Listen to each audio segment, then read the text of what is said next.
दोस्तों, बाबरी मस्जिद हिंदुस्तान के मुसलमानों की एक तारीखी मस्जिद है। 6 दिसंबर 1992 को हिंदुओं ने इस मस्जिद पर हमला किया था।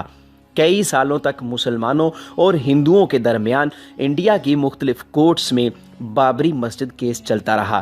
ताहम नवंबर 2019 में सुप्रीम कोर्ट ऑफ इंडिया ने जानबदारी का मुजाहरा करते हुए बाबरी मस्जिद की जगह हिंदुओं को दे दी, ताकि वो मस्जिद को हटाकर वहां पर राम मंदिर बना लें। और मुसलमानों को सुप्रीम कोर्ट ने अलहदा से मस्जिद के लिए ज़मीन देने का फैसला किया था।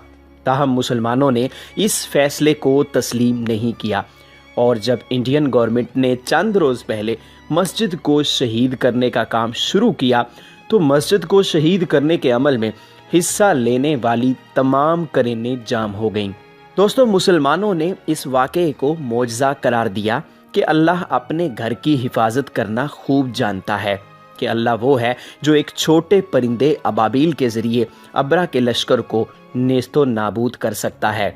मगर हिंदुओं की तरफ से कहा गया कि चूंकि बाबरी मस्जिद अरसे से बंद पड़ी थी, इसीलिए इसमें जिन्नात का बसेरा हो गया है। हमारे पंडित जल्द ही पूजा पाठ के ज़रिए जिन्नों को यहाँ से भगा देंगे। मगर दोस्तों, जब एक सहाफ़ी ने इस अमल में हिस्सा लेने वाले क्रेन ऑपरेटर से सवाल किया, तो उसने कहा कि जैसे ही हमने काम शुरू किया, अचानक से हमारी मशीनें बंद हो गईं। ऐसा लगा कि कोई गैर मरई ताकत ने मशीनों को जाम कर दिया हो।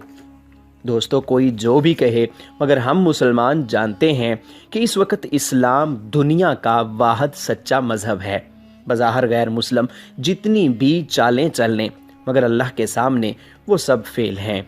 और वो दिन दूर नहीं कि जब मस्जिद पर हमला करने वाले अल्लाह की पकड़ में आएंगे। दोस्तों, इस वीडियो के बारे में आप क्या कहते हैं, कमेंट सेक्शन में ज़रूर बताइएगा।